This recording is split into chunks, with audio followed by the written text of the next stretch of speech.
कहाँ चले गए पता नहीं चल रहा।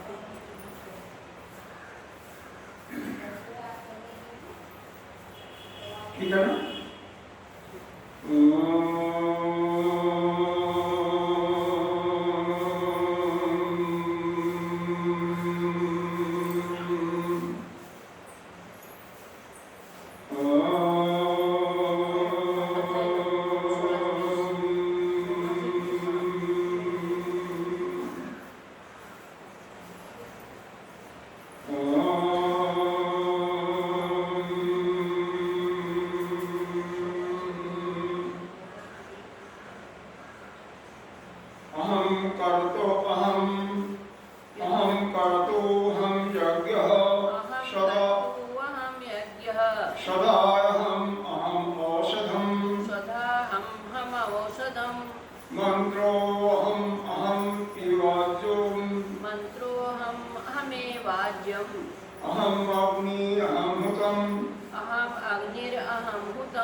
सच्चिदानन्दरूपाय विश्वोत्पत्त्यादिहेतवे पापत्रविनाशाय श्रीकृष्णाय नमः।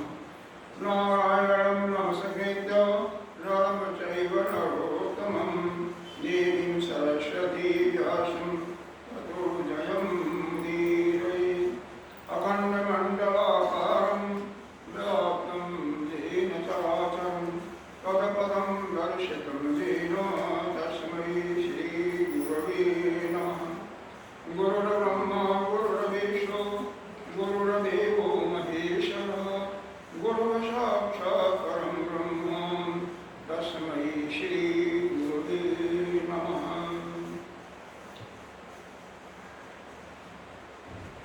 त्वमेव माता च पिता त्वमेव त्वमेव बन्धो च सखा त्वमेव त्वमेव विद्या द्रविणं त्वमेव त्वमेव सर्वं मम देवदेव।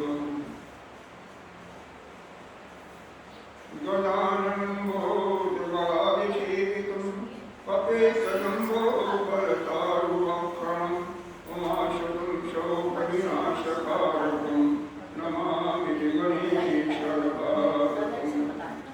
अनंत श्री घोषित श्री 1008 पंचायती महानिर्माण अखाड़ों के अग्रीय श्रोत्रिय ब्रह्मनिष्ठ महामंडलेश्वर एवं उत्तर प्रदेश संत समाज के अध्यक्ष श्री सतदेव भगवान के चरणों में कोटि कोटि वंदन नमन। यहाँ के अधिष्ठात्री मातृ शक्ति भक्तजन सभी के अंतःकरण में विराजमान उस परम आत्मस्वरूप परमात्मा को नमन। यहाँ पर सृष्टि के विस्तार का वर्णन चल रहा था। यह भी चर्चा की जा चुकी थी कि हर एक कल्प में यहाँ पर 3 कल्पों का एक साथ वर्णन किया गया है। इस ब्रह्मखंड में पहला है ब्रह्मखंड। अरे यह जो कल्प होती हैं ब्रह्मकल्प को लिया गया, दूसरा 12 कल्प को लिया गया और तीसरा जो लिया गया वह पद्मकल्प।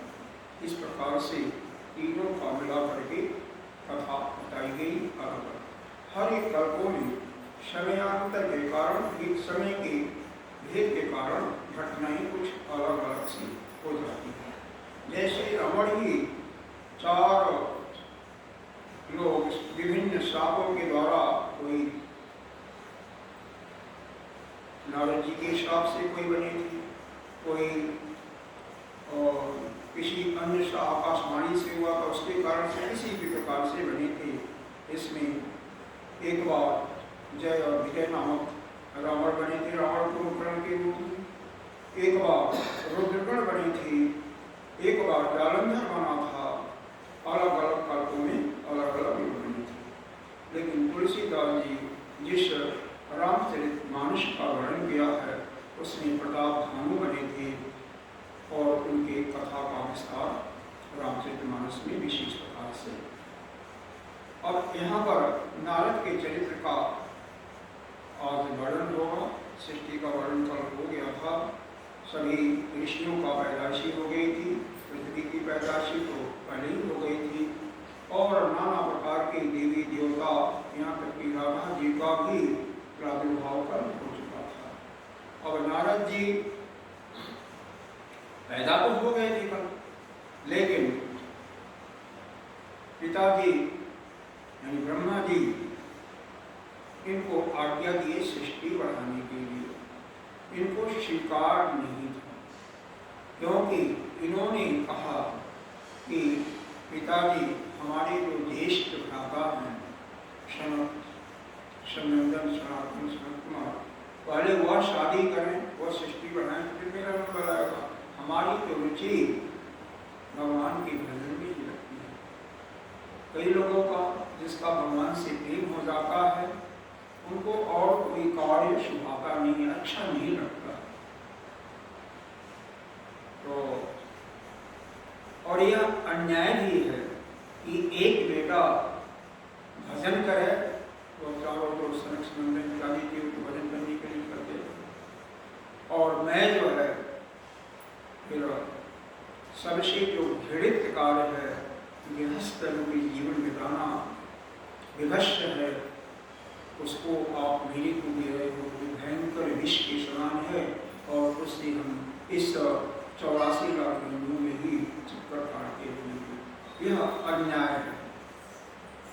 तो ब्रह्मा जी को क्रोध आ जाता है, इसमें क्रोध की ही क्रोध का कितना विभत्स रूप होता है उसी का वर्णन है। तात्पर्य है कि क्रोध से हमारी बुद्धि नष्ट हो जाती है, इसीलिए प्रयास करना चाहिए कि क्रोध हमारे अंदर उत्पन्न हो। लेकिन जब उत्पन्न हो जाता है तो आपके पास कोई चारा नहीं होता, आपको हथियार डाल देना पड़ता जो कुछ आता है। कोई ऐसा है कि क्रोध आने के बाद इसका क्रोध शांत हो गया? आप लोगों ने सीखा है कि होता है? अच्छा, हमारा तो नहीं होता, आपका होता है राजेश जी? क्रोध जब आ गया, ऐसी परिस्थिति होती है, कभी क्रोध थोड़ी देर टिकता है, कभी थोड़ी देर नहीं। प्रश्न आपने समझा नहीं, जब क्रोध आ गया वो अपनी चरम सीमा पर आ गया तो क्या वह क्रोध को आप बिल्कुल अपनी मन के अंदर शांत कर लेती हैं या निगसित नहीं? चरम सीमा पर आने नहीं पाते। हाँ, कंट्रोल में रहता है सोचिए। अच्छा, आने नहीं देती, ये तो बहुत सुंदर है, बहुत सुंदर है। लेकिन यह चीजें अचानक ऐसी घटना घटती है कि जो क्रोध करता है ना उसको पता नहीं चलता कि हमारा क्रोध किस सीमा पर है। देखो, यह आप किसी को भी देख सकते हो, ज्यादातर ब्राह्मणों को क्रोध ज्यादा आता है, तपस्या करते भी हैं और क्रोध भी आते हैं। इसीलिए जितने भी श्राप की बात आती है वही ज्यादातर श्राप की बात ही आती है।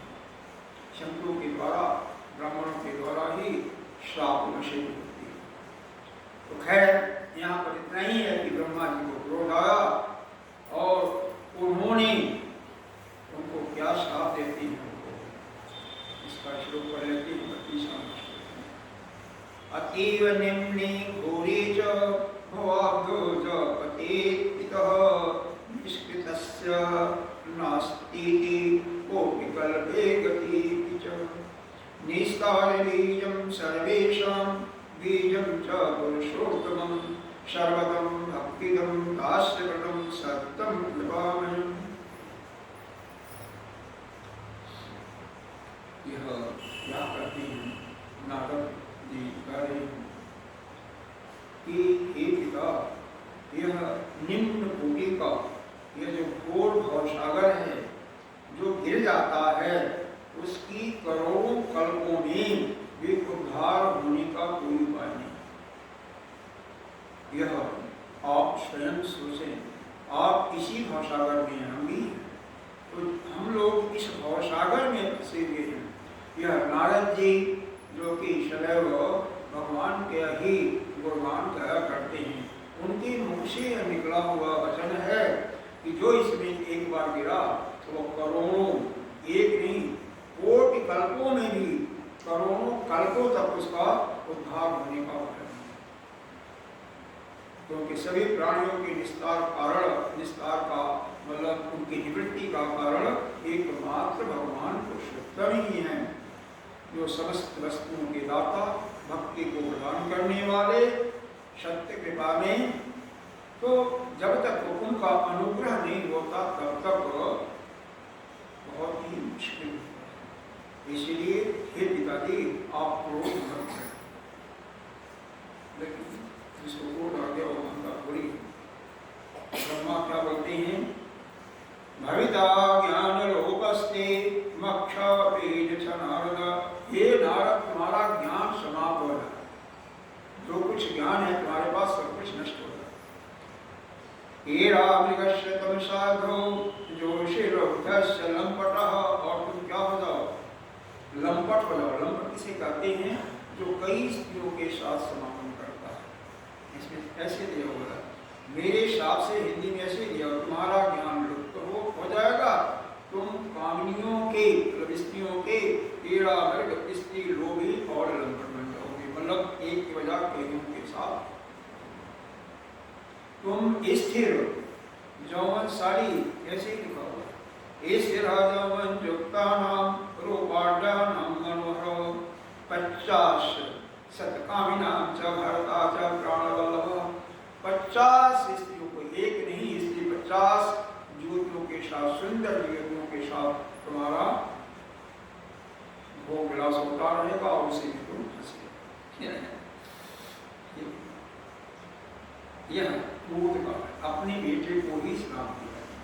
ब्रह्मा जी की बेटी थी, बाद में तुम दासी पुत्र होगे इत्यादि, फिर तुम्हारा कल्याण होगा, लेकिन अभी तो तुम गिरोगे नहीं। कह रहे हैं भगवान ने ही बोला उस समय तुम्हारा नाम होगा क्या, उपग्रहण नामक।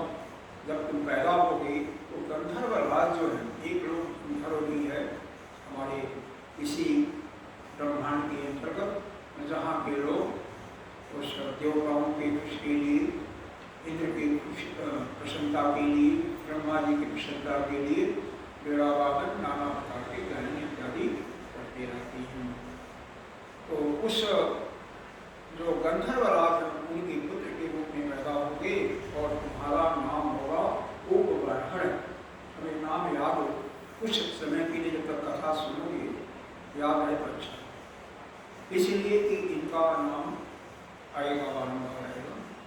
बाद में तुम वैष्णव महात्माओं के संग होने से और झूठा भोजन करने से तुम पुनः श्री कृष्ण की कृपा प्राप्त करके मेरे पुत्र रूप में मेरे पुत्र, पुनः तुम मेरे ही पुत्र होगे, लेकिन पहले तुम इस प्रकार से गुजरते। पर उस समय मैं ही तुम्हें उस दिव्य ज्ञान को देखो। इतना तो है, जो क्रोध ज्यादा करता है ना, थोड़ी सी अगर उनकी विनय किया जाए, प्रशंसा की जाए, तो उनके अंदर कृपा दृष्टि भी नहीं होती है और उन्होंने कृपा करके इनके उद्धार का मार्ग भी, उसका भी वरदान इनको दे दिया उसी समय। लेकिन इस समय तुम मेरे पुत्र होकर के भी तुम नष्ट होगा। फिर नारद जी कहते हैं क्रोध संघर्ष सस्तात तात जगत गुरो सस्तुस्तत अस्ति शाहो क्रोधो वैना करो। हे पिताजी, अपने क्रोध को आप शांत करें। आप तो सृष्टि के रचने वाले हैं, तपस्वियों के स्वामी हैं। मुझ पर आपका क्रोध बिना किसी कारण के, क्योंकि मैंने कोई अपराध नहीं किया है। और ब्रह्मा जी ने अगर शादी करने के लिए या कोई बेटा शादी करने के लिए मना कर देता है तो कोई अपराध थोड़ी है, कोई ऐसा भयंकर अपराध नहीं है। लेकिन अपनी अपनी दृष्टि है, समय का फेर होता है, तो कुछ है। आपने इस तपस्वी पुत्र को श्राप देना ऐसे उचित मानते हैं कि हमारे श्रेष्ठ पिताजी मुझे भक्ति प्रदान करने की ऐसा पूरा। तो हर एक का जो बहुत सुंदर है इनका पिता और पुत्र का संवाद, यानी नारद और ब्रह्मा जी का पूरा पढ़ा था, तो एक ही दिन में सब पूरा लग जाएगा। तो उतना न करते हुए जो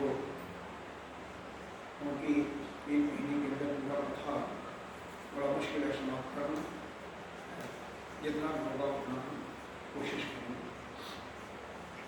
अब यहाँ पर जैसे सृष्टि की वर्णन चल रहा था, उसी क्रम में देव माता अदिति की कथा पर ही पर नारद जी का विश्राम नहीं ले रहा है। आगे चल करके अभी सृष्टि का वर्णन बीच में आ गया, फिर 12वें अध्याय में देव की कथा शुरू हुई। तो देव माता अदिति यानी कश्यप ऋषि के 13 पत्नियां थी। आजकल तो राजाओं के भी 2, 3, 4 पत्नियां से कम नहीं होती। राजा दशरथ की भी 3 पत्नियां, जितने भी अभी 15वीं 16वीं शताब्दी में आप पढ़े होंगे जितने भी राजा महाराजा होते थे उनकी 3-4 दो पत्नियां होती थी और लड़के भी कई होते थे।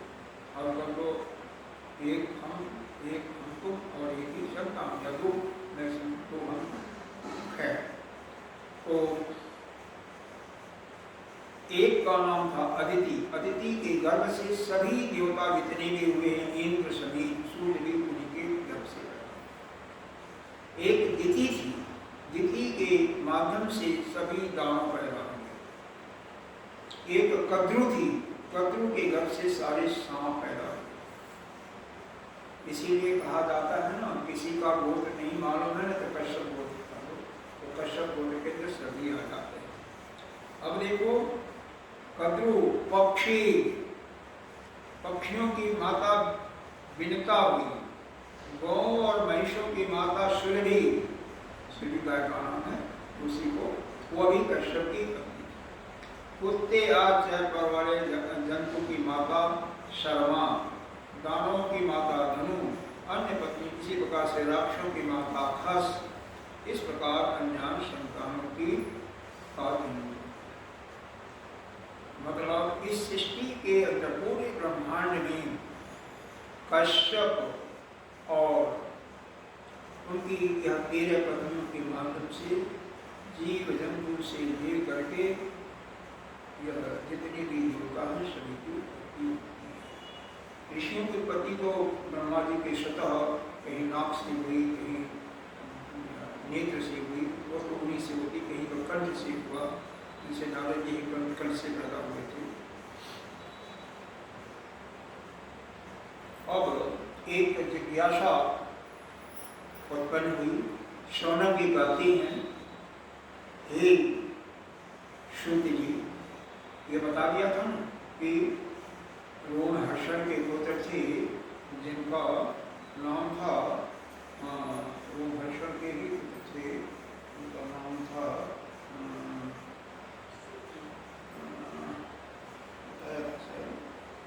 यह उपशवा थे, और वही जो है रोमहर्षण का जब मृत्यु हो जाती है, अलग उसके पीछे कहानी है, बलराम जी ने मारा था उनको, बन गया। तो उपशवा शुद्ध जी का मतलब शुद्ध एक पदवी है, यहाँ पर शौटी के रूप में लिखा हुआ है इस पुराण में, बाकी पुराणों में सूत जी उनका भी नाम मिला, तो नाम ही ये सूत एक पदवी है, और इनका उपशवा नाम था, पिता का नाम था रोमहर्षण। शौनक ऋषि है, 88,000 ऋषि, जितने भी पुराण है, ठाकुर पुराण, सब में ही प्रश्न पूछने वाले शौनक ऋषि हैं, या सभी ऋषियों की तरफ से, और उत्तर देने वाले हैं शुद्ध जी। कभी रोमहर्षण जी थे, कभी उपेंद्र के वीर से, उपेंद्र कोई इंद्र को कहते हैं, कोई यहाँ पर भगवान का भी नाम दिया जाता है, उनके वीर से पृथ्वी के माध्यम से मंगल की उत्पत्ति कैसे हुई।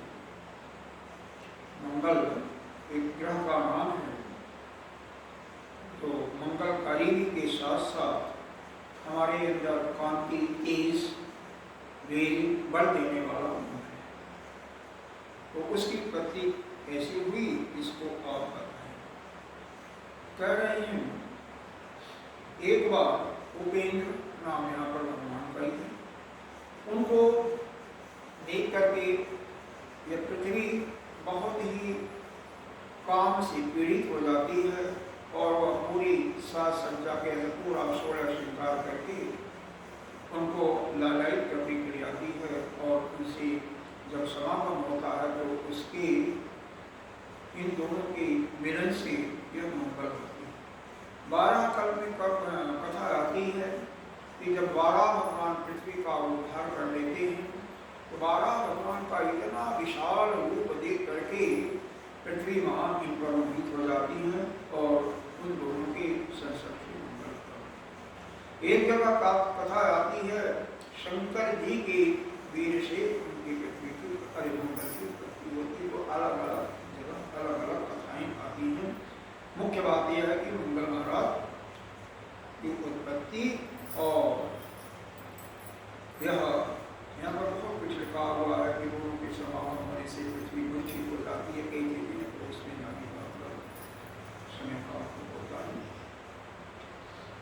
इतना समझ लीजिए कि जिसके अंदर मंगल का प्रभाव अच्छा होता है, उतना ही वो तेजस्वी होता है, उतना ही बलशाली होता है, उतना ही निर्भीक निडर पराक्रमी, उतना ही कार्यों को संपादित करने में दक्ष होता है। संसार के कार्य करना भी मतलब पूरे तेजी के साथ काम करने में दक्ष होता है। कई लोग आलसी भी होते हैं, बहुत आलसी होते हैं, काम कर दो इस प्रकार से उनका झाड़ू भी लगेगा, फिर वो पता नहीं चलेगा और धीरे धीरे चलता है। लेकिन कई लोग होते हैं फटाफट, जैसे सुबह देखो तुम्हारे सफाई कितना सुंदर करती है दोनों मिलकर की। जब से आई यहाँ पर मेरे पास से साल भर हो गए, 6 महीने, तब से बिल्कुल आश्रम की सफाई हमेशा। तो हर एक के किस पर कितने किस ग्रह का प्रभाव है, कैसे है, उसके बारे में यहाँ पर दिति के माध्यम से हिरण्यकश्यप और हिरण्याक्ष पैदा होते उनका भी वर्णन आया। सिंहगा नाम की नेत्रति भी पैदा हुई। राहु को ही नेत्रति कहा है, हालांकि इसका नाम था राहु का शर्वभानु नामक था। जब मोहिनी रूप धारण करके अमृत का पान कराते समय भगवान विष्णु ने इसका सर काटा तो इसका 2 नाम हो गया, राहु और केतु। पहले इसका नाम था, इस प्रकार से यहाँ पर इसका वर्णन है। सारे जितने भी कश्यप की पत्नियां थी सबके नाम का वर्णन दिया हुआ है। गणिता के 2 पुत्र हुए, अरुण और वरुण। अरुण भगवान के साथी हैं, जानते होंगे शायद, और अरुण जो है सूर्य के साथी।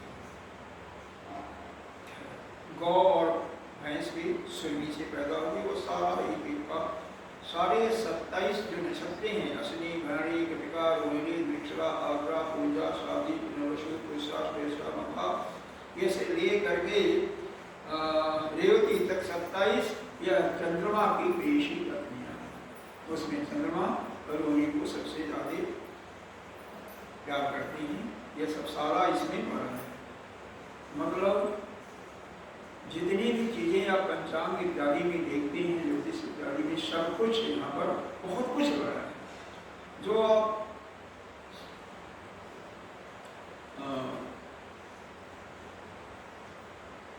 यह जो उपचार का एक माध्यम होता है जिसको आयुर्वेद कहते हैं, आयुर्वेद के भी कई चीजें यहाँ पर आगे जो घर में बैठे बैठे दवा कर लेते हैं उनका भी पूरा दृष्टांत से वर्णन किया।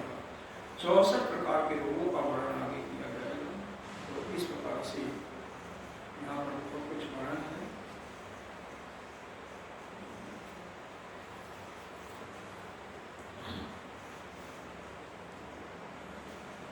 चंद्रमा के पैदा होने की भी बहुत विचित्र बात है।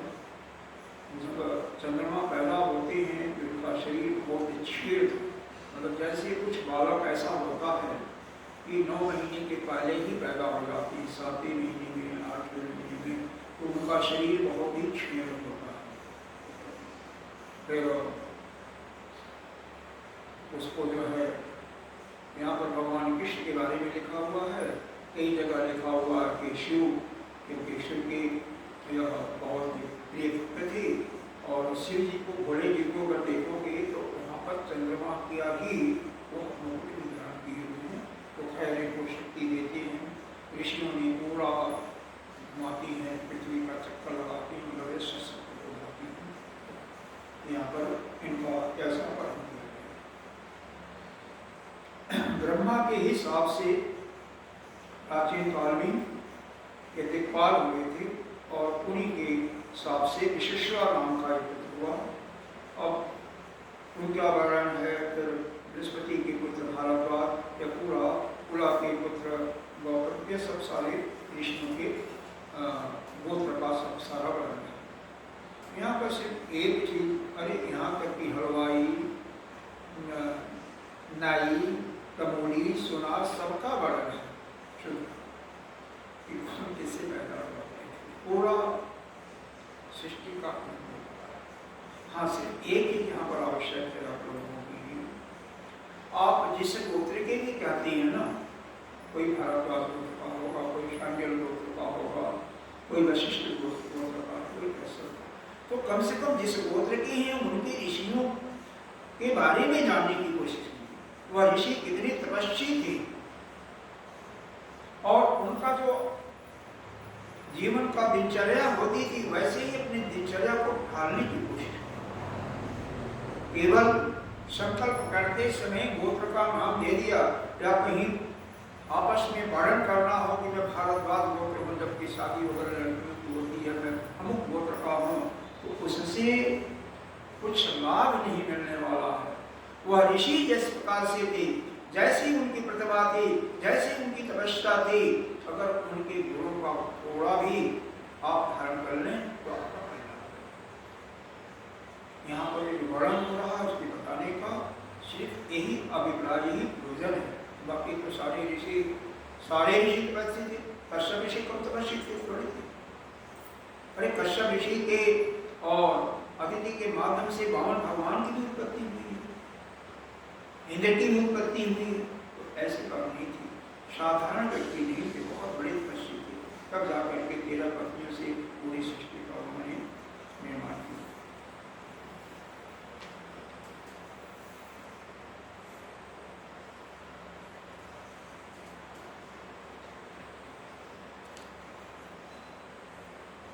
नारी बढ़ई जुलाहा कुमार, मतलब कोई ऐसा इस हमारे कम से कम भारतवर्ष में जितनी भी जातियां हैं लगभग सभी जातियों का वर्णन। विदेशों की बातें यहाँ पर नहीं हुई है, लेकिन हमारे भारतवर्ष में जितना है लगभग जिनको हम लोग जानते हैं लगभग सब कुछ यहाँ पर वर्णन किया हुआ है। यहाँ पर पिता कितने प्रकार के होते हैं उनको सोच लो, उनको समझ लो, कौन कौन पिता, इसको 5 पिता माना गया है, उनके बारे में अन्नदाता, भयत्राता, पत्नीदाता, स्थैर्य, विद्यादाता, जन्मदाता, पंचायती पितरों। जो अन्न को देता है यानी जो आपका पालन करता है। भयत्राता, कभी आप भय से युक्त हो गए हो, कभी आप किसी से त्रस्त हो गए हो, तो आपके भय को जो दूर करने वाला है वो भी आपका। तीसरा है पत्नी, पत्नी का जो पिता है वो भी आपका पिता है। इसको दूसरे रूप में उल्टा भी समझो, जो पति का पिता है वो भी आपका पिता है, दोनों प्रकार से। और क्या है? विद्यादाता, जो आपको ज्ञान दे रहा है वो भी पिता है। जन्म देने वाला तो ही है, जो भी जन्म देने वाला है वो तो पिता सभी मानते हो ना, कोई इसमें दो राय नहीं है। जन्म देने वाले को मानते हो और मेरे ख्याल से पति के पिता को भी मानते हो या पत्नी के पिता को मानते हो, लेकिन 3 और मामलों इसमें अलग से जो बताया गया है।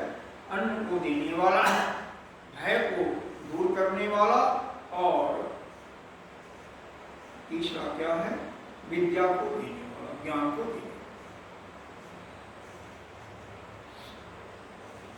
मातु माता, इसमें बहुत कुछ वर्णन हुआ है, लेकिन जो कम से कम जिसकी बहुत आवश्यक है उन्हीं को हम बता रहे हैं, बाकी तो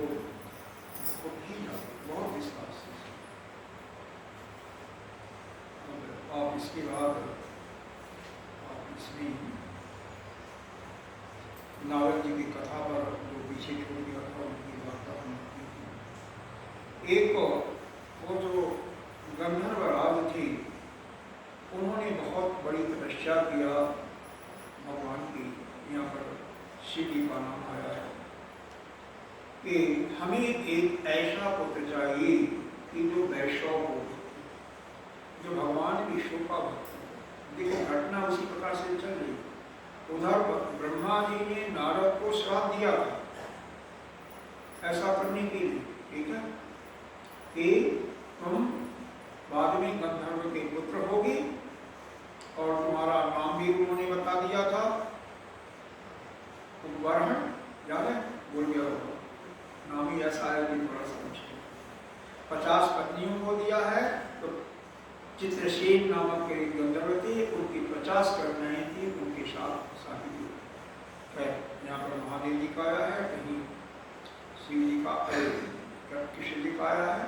उनके आशीर्वाद से उनको एक वैश्य पुत्र होने का वरदान मिलता है और वही नारद जी जिनका पतन हुआ था, वह वैश्य पुत्र के रूप में पैदा और उनकी ये 50 कन्याओं के साथ शादियां होती हैं चित्रसेन की।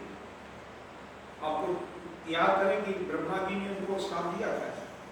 माल्यावती करके एक कन्या थी जो कि उनकी ज्येष्ठ पुत्री थी और वह बहुत ही गुणवान भी थी, बहुत ही सुंदर भी थी और उसके साथ इनका भी ज्यादा प्रेम, पूरा गृहस्थी बन गई। एक पत्नी में तो लोग डूबते खाते हैं, 50 पत्नियां ना ये माया ही है, इसको माया ही समझ करके ध्यान करना। इसकी सतता पर कोई जाने से कोई लाभ नहीं। हाँ, इतना है कि इससे इस संसार में जितना हम डूबेंगे उसका हमारे इस जीव पर मुक्ति होने में उतना ही हम हंसते जाएंगे। जितना इस संसार सागर में डूबेंगे उतना ही हम हंसते जाएंगे, बस इतना ही। अब चूंकि इनको एक श्राप भी था ना, क्या तुम्हें मरना भी है, तो यह क्या करते हैं, इनका थोड़ा सा यह था कि हमें तो भगवान का ही भक्ति करना है। इनके मन में एक ऐसा आता है, भाव आता है कि जब तक ये शरीर है तब तक हम भगवान का भजन नहीं कर सकते, क्योंकि यहाँ पर तो हमारा जितना हमारा जंजाल फंस गया है, गृहस्थी इतनी लंबी चौड़ी हो गई है।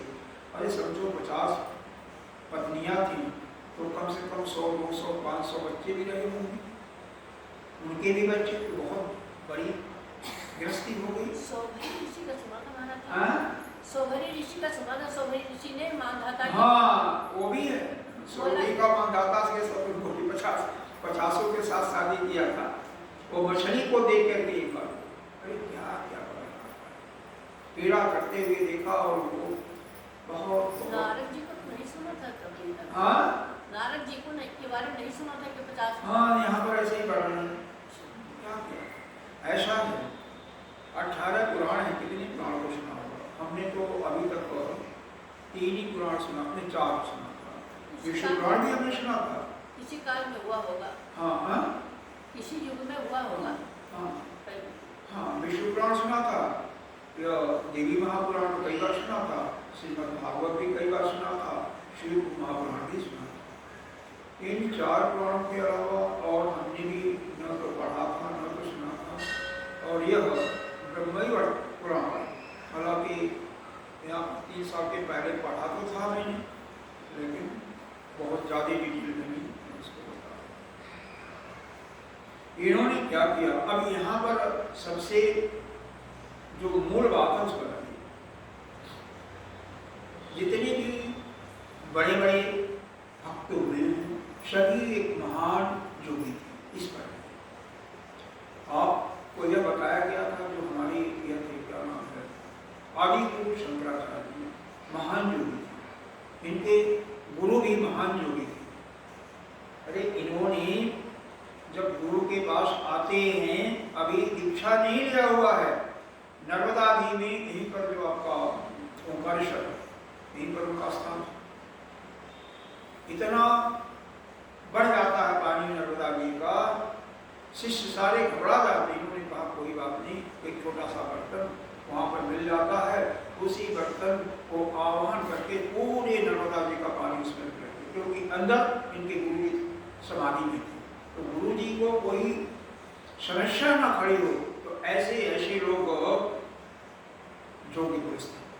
और यहाँ पर इस नारद जी के विषय में बताया है कि यह नारद जी 6 चक्रों का भेदन करते हैं। शायद ये आपको बताया नहीं बताया। पहला है मूलाधार चक्र। मूलाधार चक्र जहाँ पर एक पीछे रीढ़ में एक लगता है जैसे वहाँ पर पूंछ होती है। कई लोग कहते हैं, पहले आप लोग बंदर रहे होगे जाति, फिर वहाँ पर एक पूंछ जैसे दिखाई देता है, एक बिल्कुल उसके नीचे बिल्कुल मुलायम होता है, पीछ के बिल्कुल रेत के मध्य, उसको कहते हैं वहाँ पर। यानी सीधे दोनों शब्द में कि आप यह कहिए कि मलद्वार और जनती मूल के ठीक पीछे की हड्डी पर होता है। 4 रक्त बड़े के कमल के पुष्प का उसमें विशेष नहीं है, तो मूलाधार चक्र उसका भेदन करके वहीं पर सुषुम्ना नाड़ी जो है ना, 3 फेरा 3.5 फेरा लगाती हुई नीचे की तरफ सोई हुई है। और वही जब उड़ जाती है, जब यहाँ पर आती है सहस्त्रार चक्र में, उसी को कहते हैं कुंडलिनी की तरफ। उसके बाद दूसरा है स्वाधिष्ठान। स्वाधिष्ठान चक्र जो है जनती गुण को ठीक पीछे रीढ़ की हड्डी पर है। जल तत्व का भेदन होता है, 6 पुड़ियों वाला कमल का पुष्प है। वहां से भेदन करते हुए मणिपुर जो कि नाभि की ठीक पीछे है, रीढ़ की हड्डी पर एक चक्र है सारे। उसके बाद अनाहत चक्र हृदय के पीछे रीढ़ की हड्डी पर है, 10 कमल वाला फूलों का पुष्प है। उसके बाद 12 कमल वाला है, 10 तो नाभि के पीछे वाला है। उसके बाद विशुद्धि चक्र इसके पीछे 16 कमल वाला सफेद रंग के फूलों का। इसके बाद आज्ञा चक्र 2 कमल वाला, इसको भेदन करते हुए और फिर यहाँ पर 16 नाड़ियों का वर्णन किया हुआ है, इनका भी भेदन करते हैं। ईड़ा, ईड़ा के बारे में जानते होंगे, जो बाईं नासिका से हम श्वास लेते हैं उसको ईड़ा कहते हैं या चंद्र नाड़ी कहते हैं। सुषुम्ना बीच में होती है, भी मैंने जिक्र किया है। मेधा, पिंगला दाईं नासिका में होती है, यह जारी इसमें मुख्य नाड़ियाँ, बाकी और यहाँ पर 16 नाड़ियों का वर्णन है। प्राणहारी, सर्व केवल नाम पढ़ता, सर्व ज्ञान प्रदा, मन संजमनी, विशुद्धा, निरोधा, वायु संचारिणी, तेज को सुखाने वाली, बल पुष्ट करने वाली, बुद्धि संचारिणी, ज्ञान को विकसित करने वाली, सर्व प्राणहारा और पुनर्जीवन कराने वाली, इन 16 प्रकार की नाड़ियों का भेदन करके और अपना शरीर को छोड़ देते। योगी लोग ऐसे ही करते हैं, पद्मासन में बैठ गए और चक्रों का भेदन करके यहाँ पर। अरे गीता जी के 8वें अध्याय में लिखो, अगर 8वां अध्याय वहाँ पर पढ़ें, उसमें लिखा हुआ है सर्वद्वाणी संजम्य मनो हृदय निरोध श्लोक का नंबर नहीं आता है। और यहाँ पर एकमात्र ओंकार का जाप करते हुए अपने शरीर को जो जाप देता है उसका फिर ऐसा भी। तो इन्होंने भी वही त्याग दिया। और अब उसके बाद क्या होता है, इनका नाम उसमें क्या था, उपवाहन बताया था ना। इनकी जो प्रधान रानी थी वह माला, वह इनके प्रति बहुत ही प्रेम करती थी। अब वह माला जो माला होती थी तो बहुत ही क्या करती, पढ़ने लायक है लेकिन कितना पढ़ा है। हे नाथ रमण श्रेष्ठ विदग्धरति ईश्वर दर्शनम देहि मामंदो निमग्न शोक सागरे वृषभके शिवसमनी रम्मी चंदन कारिणी पुष्पभद्रा नदी धीरे पुष्पोदान मनोगी। हे नाथ, हे रमण उत्तम चतुर, उनका संबोधन करती है, मेरे को दर्शन देने को। अब यह बताओ, जो मर गया वो क्या दर्शन देगा? लेकिन कुछ यहाँ पर ज्ञान की बातें करती है, इसको जरा सुनिए। ओ वा कश्यपति पुत्र का वा कश्यप प्रभो संयुक्ति विधाता च विमुक्ति च कर्मण संयोगे परमानंदो वियोगे प्राण संकटम सत्स जगति मूर्खस्य न आमारामस्य निश्चितम न सर्व विषय सत्तम विभोगाशवान्व स्वयं तप्त सुभावै दुखाय त्याजितै परैः। हे कृष्ण, भगवान से प्रार्थना कर रही है, आप संपूर्ण जगत के नाथ हैं, मैं भी जगत के बाहर नहीं हूँ, मैं भी जगत के आपके ही शिष्य हूँ। आप इस जगत की रक्षा करते हैं तो मेरी रक्षा करो, मेरी रक्षा करो। यह मेरा पति है, मैं इसकी पत्नी हूँ। अगर भगवान नहीं जाते तो भगवान जा, मैं ठीक है, यह मेरा तेरा भाव यही करती माया भी। यहाँ पर स्पष्ट ये भी बताया जा रहा है कि मैं भी जानती हूँ कि माया है, लेकिन मैं इस शोक से उबर नहीं पा रही। अब जब बड़े बड़े लोग इतना किए हैं तो आजकल अगर किसी के पति चला जाता है तो अगर शोक करती है तो क्या वो माया तो उसको भी घेरेगा, ये कर भी नहीं। आप ही सबके स्वामी हैं, आप ही सबके कारण हैं। या कर्म वश गंधर्व मेरे पति हुए और कर्म विषय मैंने हमने बताया था ना अपने कर्म स्वभाव संबंध। किंतु कर्म योग के अंत में, कर्म भोग के अंत में वह मेरे प्रिया मेरे जैसे प्यारी सुंदरी को छोड़ करके चले गए। सारे देवता लोग आ जाते हैं, सारे देवता आ जाते हैं, ब्रह्मा भी आ जाते हैं, शिव भी आ जाते हैं, सभी अपनी अपनी बातें करते हैं। लेकिन जब किसी के पति या किसी के घर में कोई लाश पड़ी हो तो वहाँ पर ज्ञान की बातें नहीं की जाती। खैर धर्म भी आती हैं, धर्म थोड़ा सा इनका मन करा पढ़ने। सर्वरत्न परम रत्न धर्म एव सनातन, जाशे विविधो धर्म क्या बुरारो। कहते हैं प्राचीन काल में मुझे धर्म की परिभाषा बताया गया था, गीता जी में बताया हुआ है। क्या बताया है?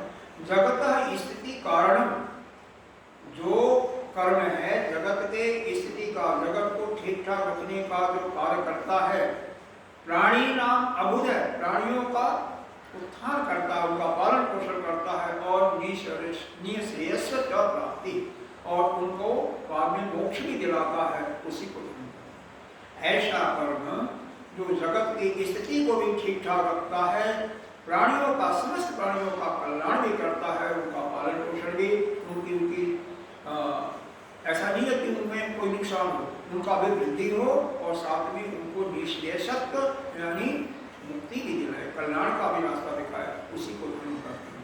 ऐसा जो विकार हो वही धर्म। तो इस प्रकार से 7 मनोत्तरों के साथ तपस्या करने के बाद यह मुझे धर्म का पद भी मिला।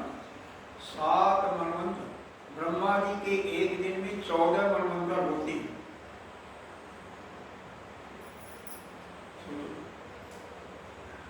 तो इतना तपस्या करने के बाद और देवता भी इसी प्रकार से सारे लोग अपनी अपनी बातें करते हैं। उसी बीच में सारी ये घटनाएं चल रही। उसी बीच में एक 16 साल का बालक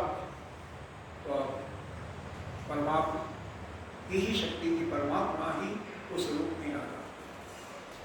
कहते हैं हे सुंदरी, आप क्यों व्याकुल हो? आपका क्या नाम है? क्यों आप इतना चिंतित हो? मुझे अपने चिंता का कारण कुछ है, लेकिन हम साथ आगे चलते। मालावती कहती है, मालावती समझ रहे हैं ना, वही नारद के दूसरे जन्म की पत्नी थी। सुखम दुखम भय शोक संताप कर्मणाम ऐश्वर्यम परमानंदो धन्यमृतस्य मोक्षणम। क्या कहती है कि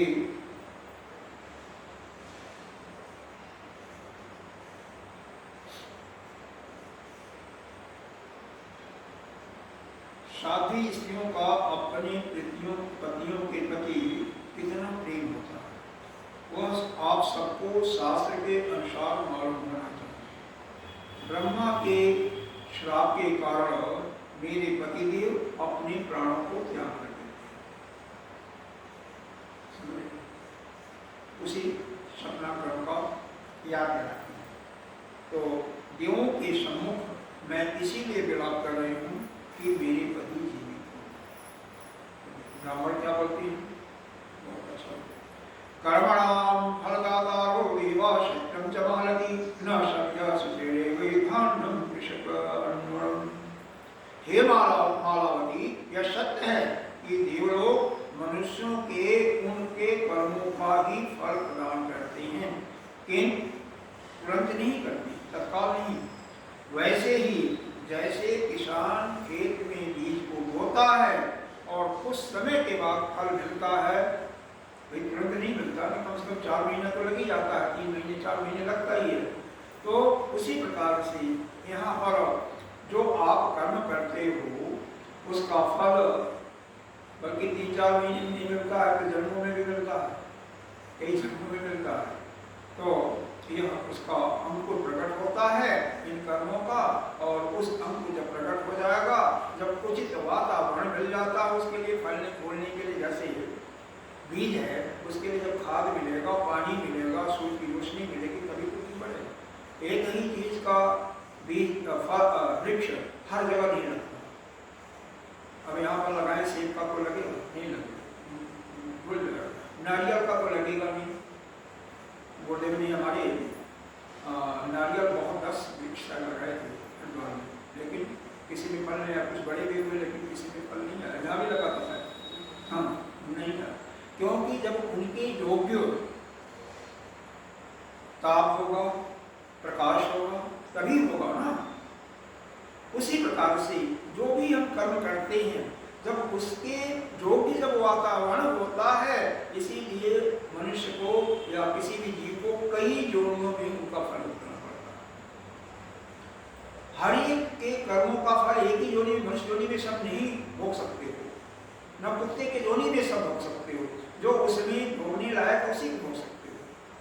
आप किसी श्रेष्ठ विद्वान के घर पैदा हुए तो भी मनुष्य के योनि में भी उस सभी फलों को नहीं भोग सकते हो। जब एक निम्न वर्ण के यहाँ पैदा हो गई, किसी दासी के यहाँ पैदा हो गई, तो और भी फल को भोग सकते। तो हर एक जगह अलग अलग जो भोगने लायक होता वही फल।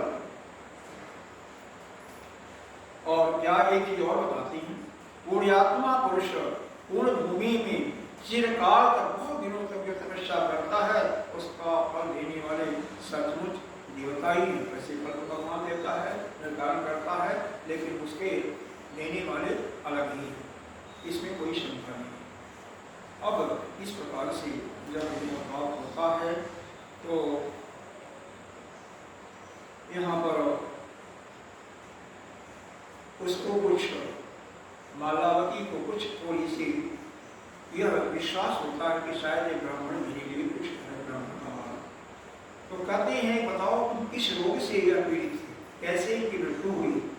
मैं जो है 64 प्रकार के रोगों को जानता हूँ, सबका निदान कर देता हूँ। अगर कोई 7 दिन का बालक मरा हुआ है, कोई भी व्यक्ति मरा हुआ है, 7 दिन त्रास नहीं किया तो मैं इसको जिंदा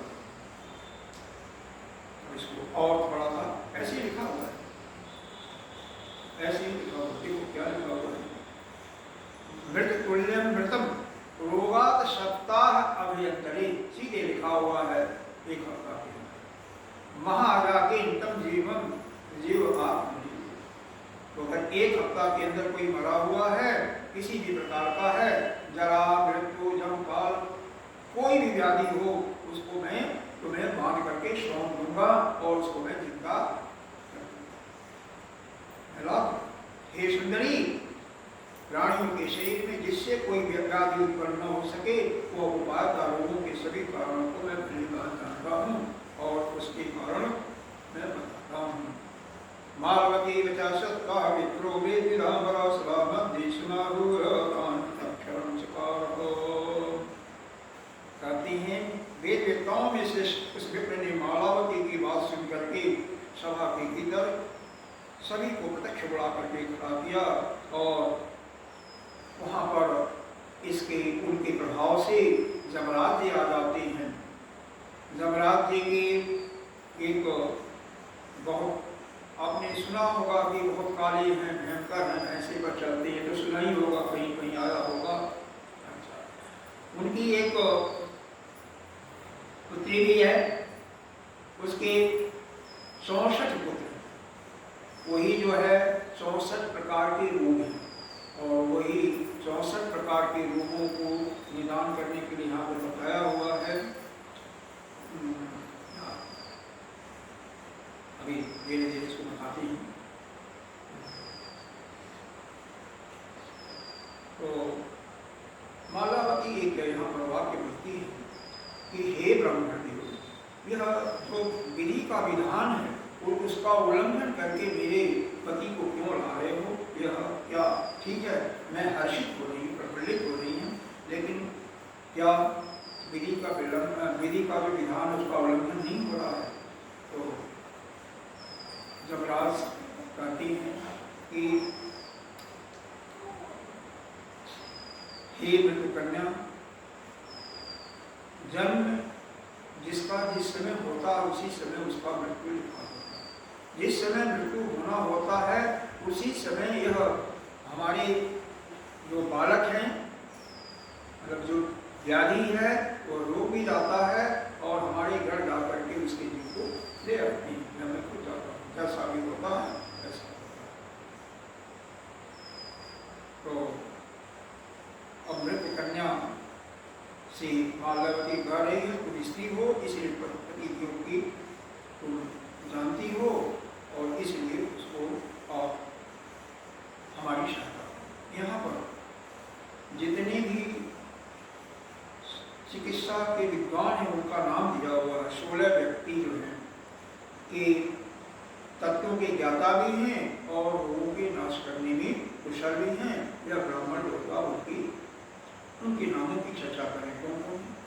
धर्मंत्री का नाम सभी लोगों ने सुना, दियोदास, काशीराज, अश्विनी कुमार का भी नाम सुना होगा, नकुल, सहदेव, यमराज, च्यवन ऋषि इनका भी नाम सुना होगा, जनक, बुद्ध, जावाल, जांजलि, पैल, परत, अगस्त, यह 16 जो व्यक्ति हैं यह वेद वेदांत और तत्व के ज्ञाता हैं, साथ ही रोगों को नाश करने में सक्षम। अब हो गया होगा 16 गण लीजिएगा, धनवंतरी, दियोदास, काशीराज, दोनों अश्विनी कुमार, नकुल, सहदेव, जमराज, च्यवन, जनक, बुद्ध, जावाल, जाजली, पैल, करत और अगस्त। यह 16 का नाम इन्होंने बताया गया, जिसमें दोनों अश्विनी कुमार ने चिकित्सा सारत्न, काशीराज चिकित्सा कौमुदी, इस प्रकार से हर एक ने अलग अलग ग्रंथ की भी रचना की है।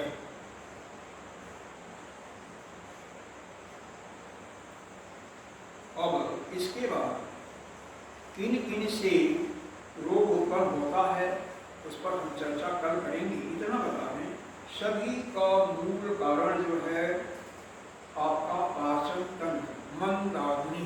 देखो,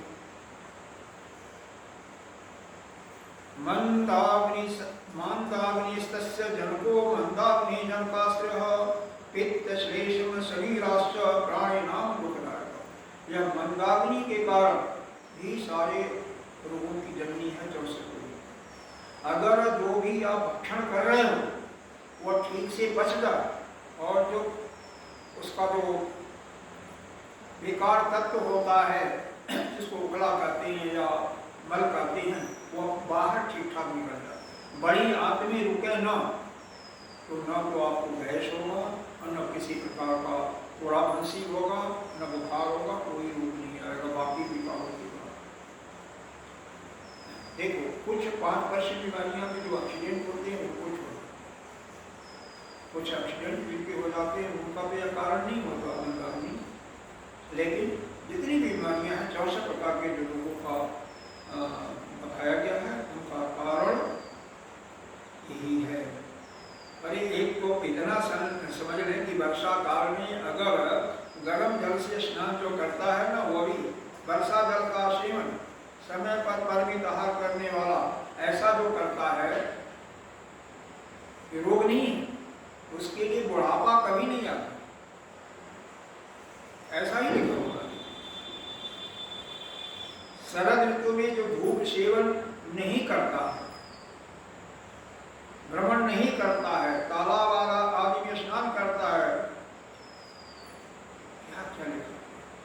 उनके पास जरा पास भी नहीं है। इनके पर विस्तार से चर्चा, यह आपका 16वां अध्याय है, इस पर चर्चा हम करेंगे। ठीक है, कल तो शायद वो भी होगा, मंगलवार होगा, कल यहाँ पर वही नहीं पर होगा। परसों टाइमिंग आप लोग बता दीजिए, जिससे करके 4 ही ठीक रहेगा या टाइम ठीक है ना? समय 4 से 5 ही रहेगा ना? हाँ यही तो है। ठीक, बस एक 4 से 5 ही तो है। पूर्ण मिला पूर्ण पूर्ण 10 बचते